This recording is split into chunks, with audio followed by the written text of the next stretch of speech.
Halo, kita ketemu lagi di video perancangan interaksi.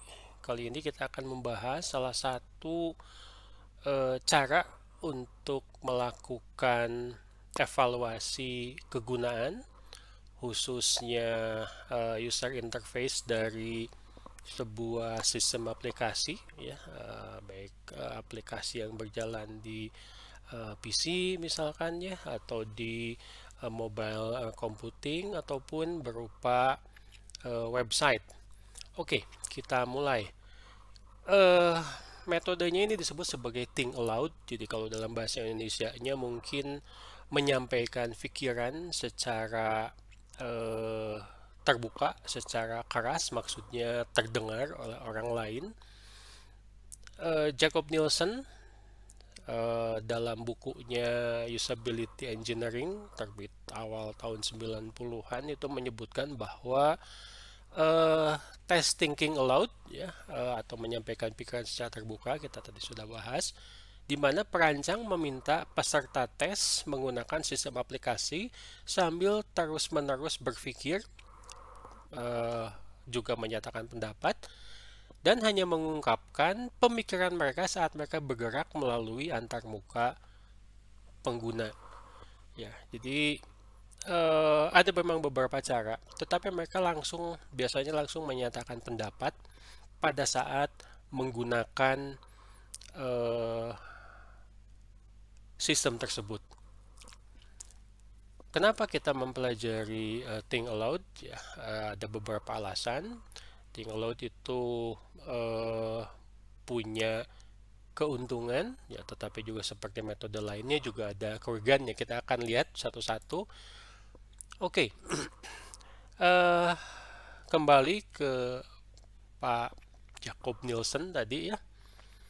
Beliau menyatakan bahwa thinking aloud atau think aloud ini bisa dikatakan sebagai alat yang dapat diandalkan nomor satu ya, sebagai kakas untuk eh, merancang atau evaluasi dari usability atau kegunaan.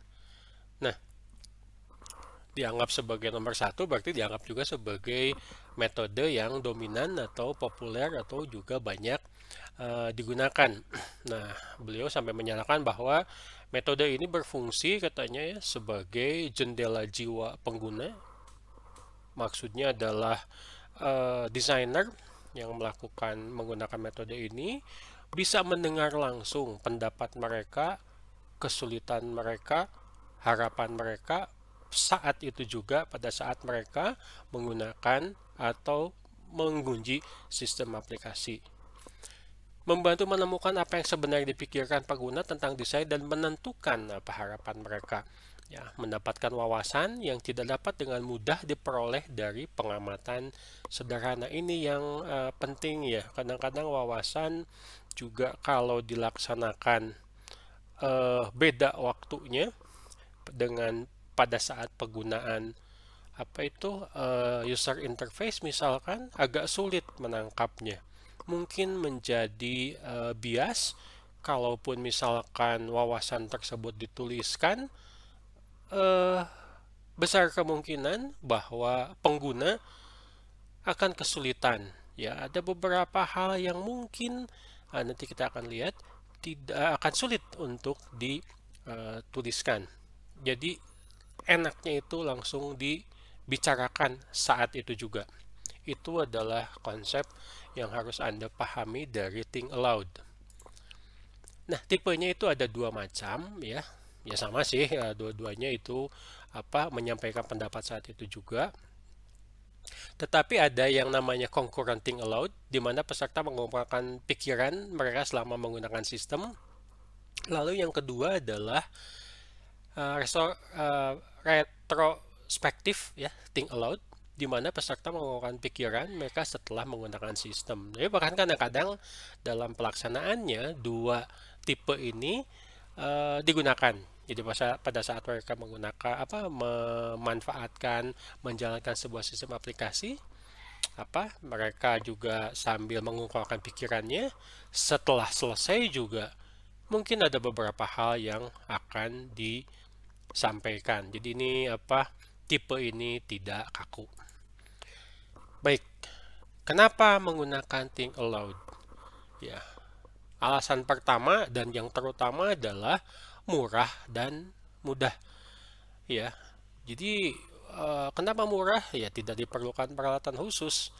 Ya, Anda tinggal mencatat atau mungkin merekam bisa dengan menggunakan smartphone misalkan pendapat-pendapat dari beberapa pengguna. Bahkan mungkin bisa dilaksanakan pada saat yang bersamaan dan mudah. Kenapa? Ya mudah dipelajari. Ya, Anda bisa memberikan prototype misalkan atau sistem aplikasi yang sudah jadi, lalu tanyakan pendapat mereka pada saat menggunakannya. Yang kedua adalah kokoh. Ya, maksudnya kokoh di sana adalah temuannya bahkan dengan persiapan yang pas-pasan sekalipun, ya di sini disebutkan sebagai penelitian yang dijalankan dengan buruk, itu temuannya adalah cukup bagus. Ya, mungkin karena tadi ya alasan pertama murah, jadi persiapannya juga tidak terlalu makan banyak waktu dan biaya. Yang ketiga adalah fleksibel. Dengan menggunakan metode ini, pada tahap manapun di dalam siklus hidup pengembangan, Anda mau menggunakan think aloud itu tidak terbatas pada satu tahap tertentu. Bisa pada saat desain, ya, bisa pada saat pembuatan prototype, ya, pada saat siklus di user center design, atau bahkan setelah sistem jadi, atau bahkan setelah sistem itu digunakan. Ya, Anda mau mengevaluasi, mau perbaikan tingkat usability dari sistem aplikasi tersebut, ya bisa menggunakan think aloud. Jadi fleksibel, ya, tidak spesifik dibuat untuk satu tahapan dalam siklus hidup pengembangan perangkat lunak atau usability process. Dan yang terakhir adalah meyakinkan. Jadi pengembang, desainer, dan eksekutif yang biasanya itu sulit untuk diyakinkan, beberapa menyebutkan mungkin keras kepala ya, bahwa sistemnya sudah bagus atau mungkin sistemnya sudah harus diganti, harus didesain ulang, bisa menjadi yakin ketika mendapat paparan langsung tentang bagaimana pelanggan atau pengguna berpikir tentang pekerjaan mereka. Ya, biasanya kalau sudah customer atau pelanggan itu bilang bagus, ya, mereka pasti berpendapat bahwa ini bagus untuk mendukung bisnis. Ya, tapi kalau mereka berpendapat sebaliknya, kurang baik, pasti mudah juga diyakinkan bahwa sistem aplikasi ini misalkan tingkat usability rendah sehingga pengguna atau pelanggan kesulitan untuk menggunakan. Itu 4 keuntungan dari think aloud, tapi juga think aloud ada beberapa kekurangannya.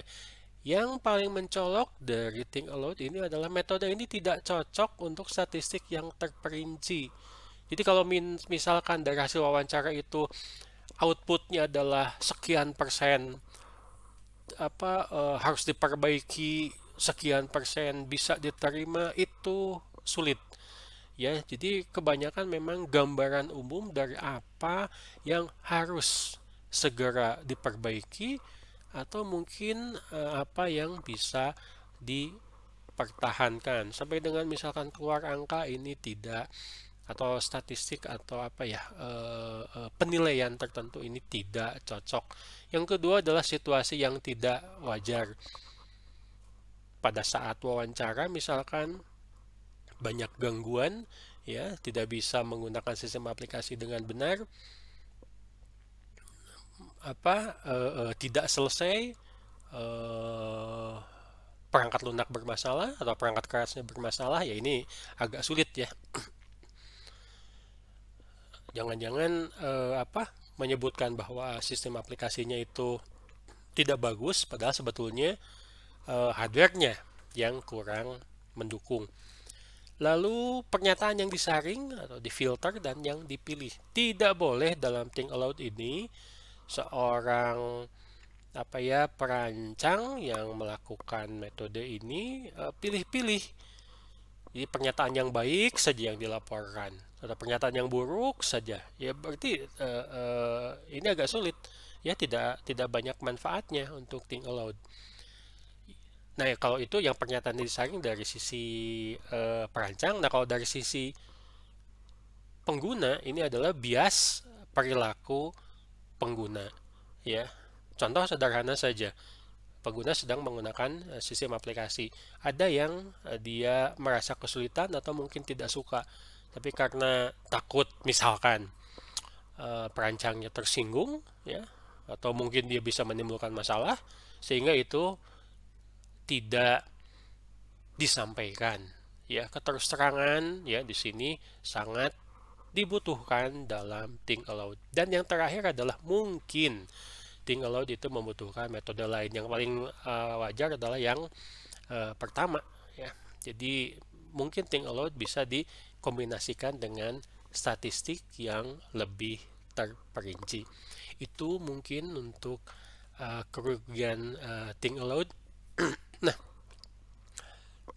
rekaman sudah ada, catatan dari hasil interaksi antara pengguna dengan sistem aplikasi sudah ada, lalu dilakukan analisis data.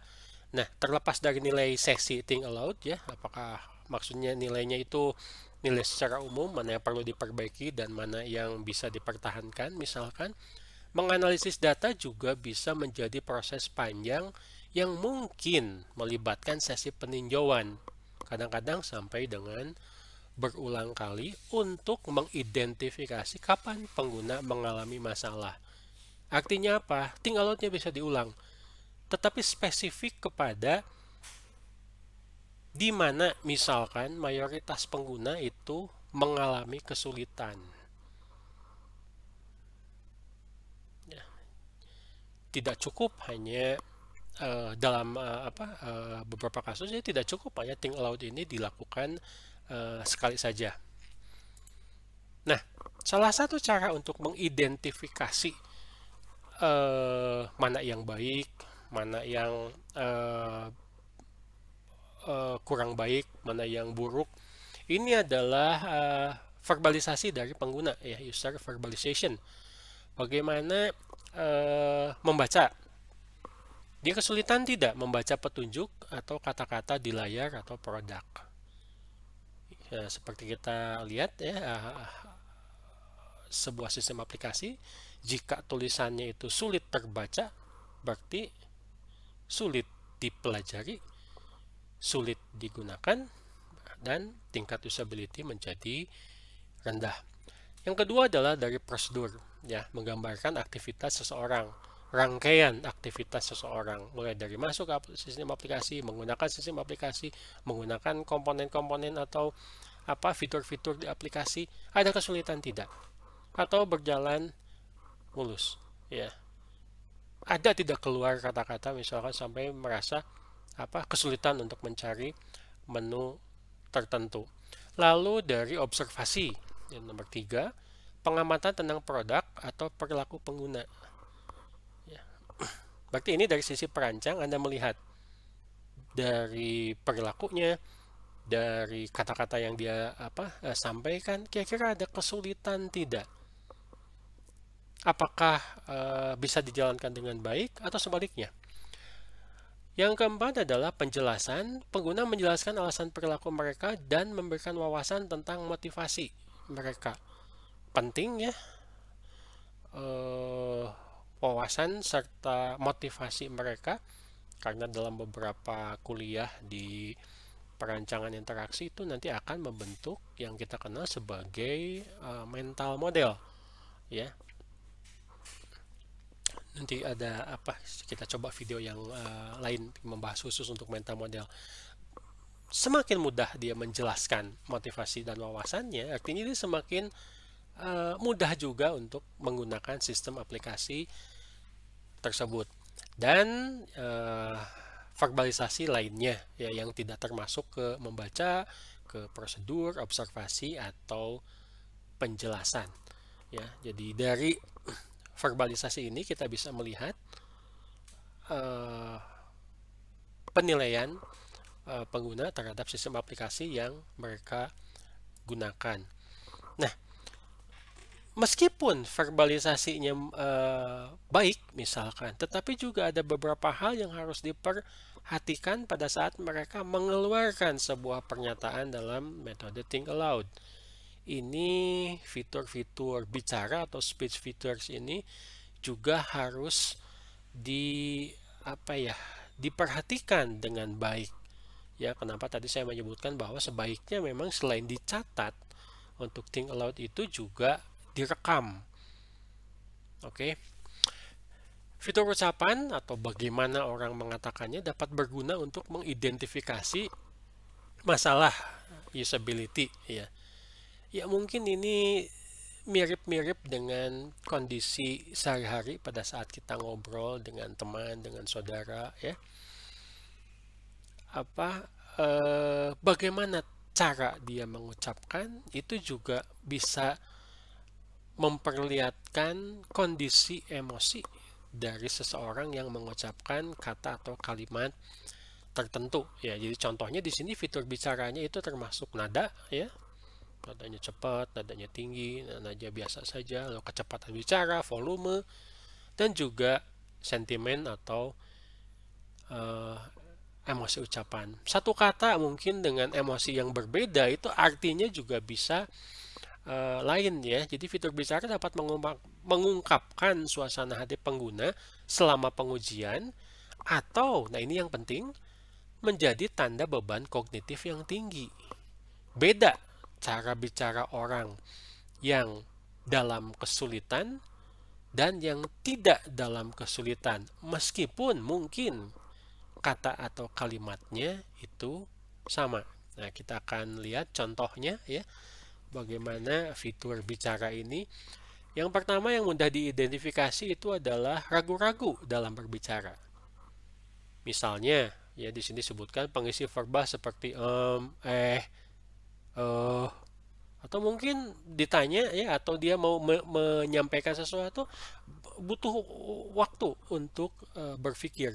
Dan kecepatan bicara yang lebih lambat dikaitkan dengan peningkatan beban kognitif. Artinya apa? Banyak yang dia pikirkan sebelum mengeluarkan pendapat. Jadi interaksi dengan sistem aplikasinya, dia akan merasa tidak lancar, dia akan merasa kesulitan, dia membutuhkan waktu untuk berpikir. Ini menjadi istilahnya adalah beban kognitif ya. Pengguna mencoba untuk mengimbangi peningkatan tuntutan mental tugas dengan mengarahkan lebih banyak perhatian yang menyebabkan mereka memperlambat bicara, ragu-ragu atau diam. Mereka butuh fokus kepada sistem aplikasi. Tidak bisa sambil menjelaskan apa yang mereka lakukan. Dari gaya bicara ini atau fitur bicara ini kita bisa melihat ya, ternyata ada satu beban kognisi yang meningkat di misalkan fitur-fitur tertentu sistem aplikasi. Nah, ini bisa diidentifikasi sebagai problem di usability. Oke. Dari tadi kita bicaranya mengenai think aloud dan usability. Nah, apa hubungannya antara think aloud dengan user experience atau UX? Jadi kecepatan bicara, kenyaringan, dan nada ini merupakan bukan hanya masalah usability ya, tetapi juga masalah, ada indikasi masalah untuk user experience. Ketika pengguna mengungkapkan pemikiran mereka dengan nyaring, nada atau kecepatan bicara yang lambat, mereka lebih mungkin mengalami masalah kegunaan. Ini bukan sesuatu yang positif, tetapi ini adalah sentimen negatif yang berarti menunjukkan adanya masalah. Ada masalah di usability, berarti tingkat usability rendah, dukungan terhadap user experience pun menjadi rendah atau bermasalah. Oke. Nah, sebetulnya banyak hal yang bisa diperhatikan ya, tadi cara bicara. Sekarang kita melihat think aloud dan umur pengguna. Ingat ya, kalau kita perhatikan anak muda bicara dengan orang tua bicara, itu gayanya saja sudah berbeda. Cara untuk menyampaikannya juga berbeda. Nah, ini menjadi perhatian dalam melakukan pengujian ya menggunakan metode think aloud. Kita lihat misalkan orang tua ya umur 62 tahun ke atas kurang lebih cenderung lebih sering berkomentar tentang produk uji daripada orang dewasa yang lebih muda antara 16 sampai dengan 26 tahun ya, tetapi tidak berbicara tentang apa yang mereka lihat dan apa yang mereka lakukan seperti halnya orang dewasa muda. Ya kadang-kadang mungkin Anda harus butuh waktu ya. Tidak semuanya yang orang tua sampaikan itu berhubungan dengan produk atau user interface sedang diujikan. Mereka banyak mengungkapkan pengalaman masa muda, mereka banyak bercerita mengenai kegiatan yang lalu-lalu misalkan, sehingga perancang yang sedang melakukan evaluasi harus pintar-pintar memilih mana nih yang memang layak masuk think aloud, yang memang di luar itu. Beda dengan anak-anak muda, mereka lebih fokus, mereka lebih biasa memanfaatkan teknologi informasi dan komputer ya. Pada saat bicara mengenai sistem aplikasi ya mereka fokus ke sistem aplikasi ya. Jadi apa ya, dalam Anda menyaring informasi dari apa yang mereka sampaikan itu cenderung lebih mudah untuk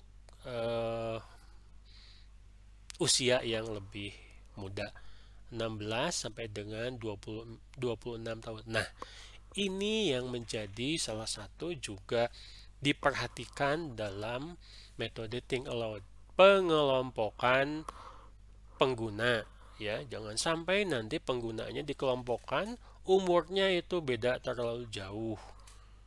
Jadi sebaiknya dikelompokkan, ada kelompok muda, nanti ada kelompok tua ya, supaya lebih mudah. Kategori umur menjadi hal yang perlu dipertimbangkan ketika bekerja dengan peserta dari kelompok usia yang berbeda.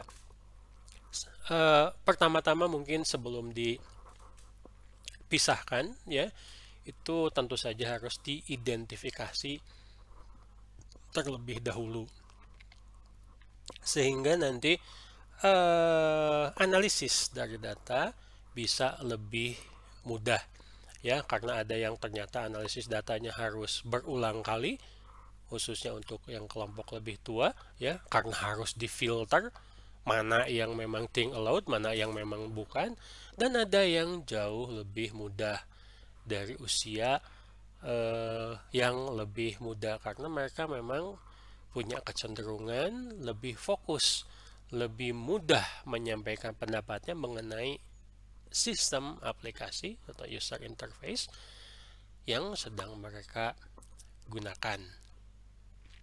Oke?